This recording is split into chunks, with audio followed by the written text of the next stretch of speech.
Ladies and gentlemen, brothers and sisters, friends, enemies, and comrades, this is Fabrizio Romano. Today, let's look at what was the result of that Kamkunji meeting by Raila Odinga and his supporters. Okay? But before we get to that, if you haven't subscribed, go ahead and subscribe. Like, share. Tell me what you think about that Kamkunji meeting. Okay? Or if you disagree with my view, let me know in the comments below. All right? All right, let's get started. Raila yesterday came back from South Africa, flew in from South Africa. It's so funny because a day before, he took a picture with Ramaphosa, a man that's accused of corruption in South Africa. Yes, he used to be one of Mandela's progeny, but now he has become, he sold out basically. And he's facing a lot of corruption charges in South Africa. But anyway, those are the kind of company Raila keeps nowadays. But that's not what I want to talk about today. I just want to address that Kamkunji rally that Raila held.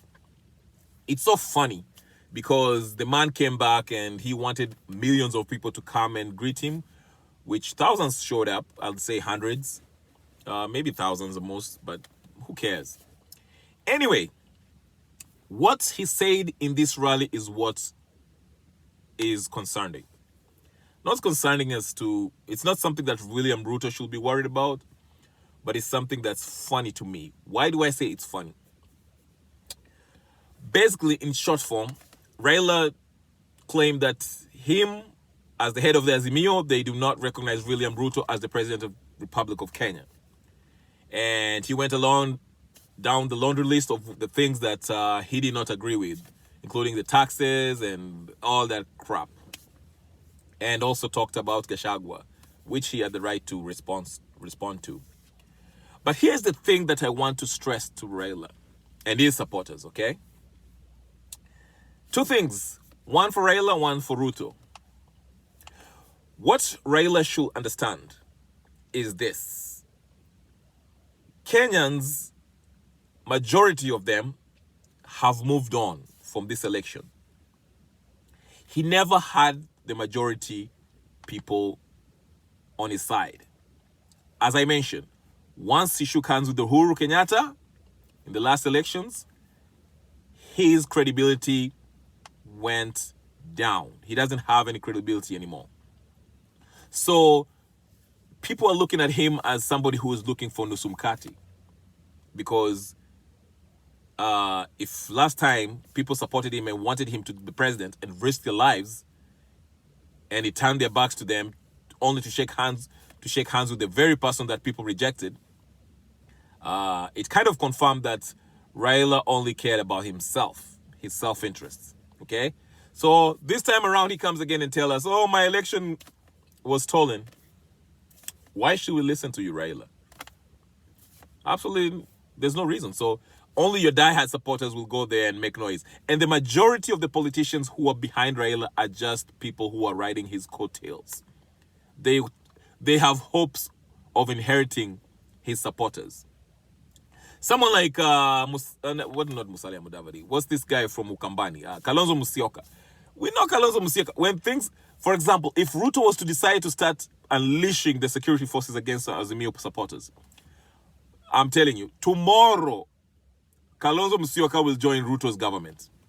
In fact, I'm surprised he hasn't joined yet. Martha Karua. Remember 2007? Martha Karua was one of the people who vehemently opposed the ODM faction. In fact, he didn't even want to negotiate. He was the toughest person to negotiate with. And these are the people they don't care about you, Raila Odinga, okay? They just want to stay relevant. That's why they are still with you.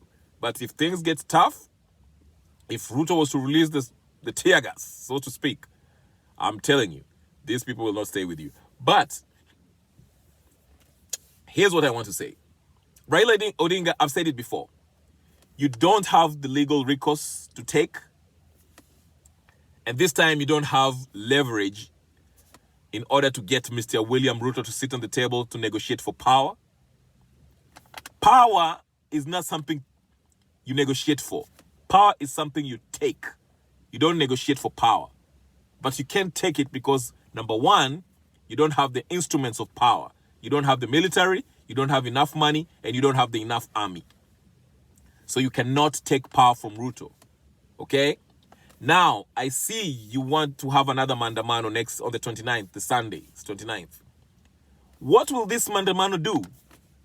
You will go up there, make a lot of noise, make a lot of demands, issue threats, but at the end of the day, Ruto still sits on that chair, and you will not get him out.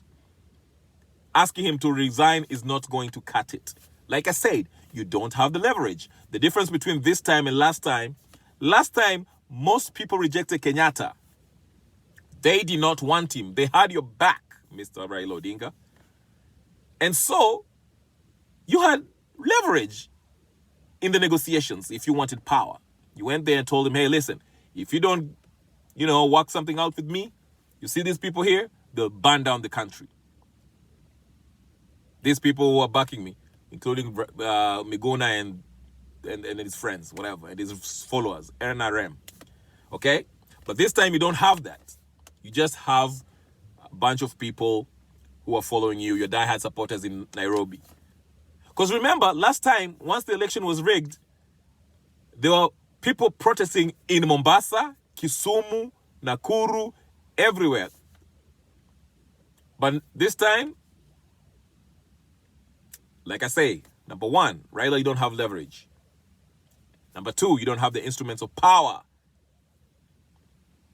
which is the same thing. So there's nothing, you cannot scare Ruto. Now, let me keep this video short. On Ruto's side, Ruto should ignore Raila. Don't send any police forces to thwart this Maandamano. Let them go in there and speak for 10 hours, express themselves. It's a catharsis. Let them take it out of their system. Okay? Don't tear gas them. They want you to tear gas them so they can have mercy from the people. People will be like, oh my God, why are you killing them for protest? No. Let them go there, abuse you verbally as much as they can. Okay? At the end of the day, there's nothing they can do.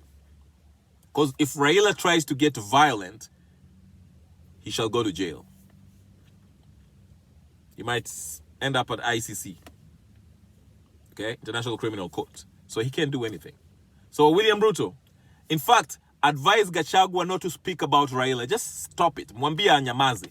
Let these people, they will hand those Maandamano week in, week out. Week in, week out. Because I know what they'll do. These people, listen, they'll try what they did last time, but they forget that Miguna was heading that stuff. That's why it was so effective. They will try to boycott some businesses. But the difference this time is that the majority of the people are not backing Raila. So even if he goes there and say, we will try to boycott Safaricom, we'll try to boycott this, we'll try to this, it won't work. Because most Kenyans have moved on. Anyways, tell me what you think. Raila Odinga, it's over. Wait to 2027 or 20, wasn't it like election? 2035? Whatever the case is. But this time is over. Hiyo kitu imeenda. Imeenda. Raila, imeenda. Alright? Subscribe, comment, share, like. Peace.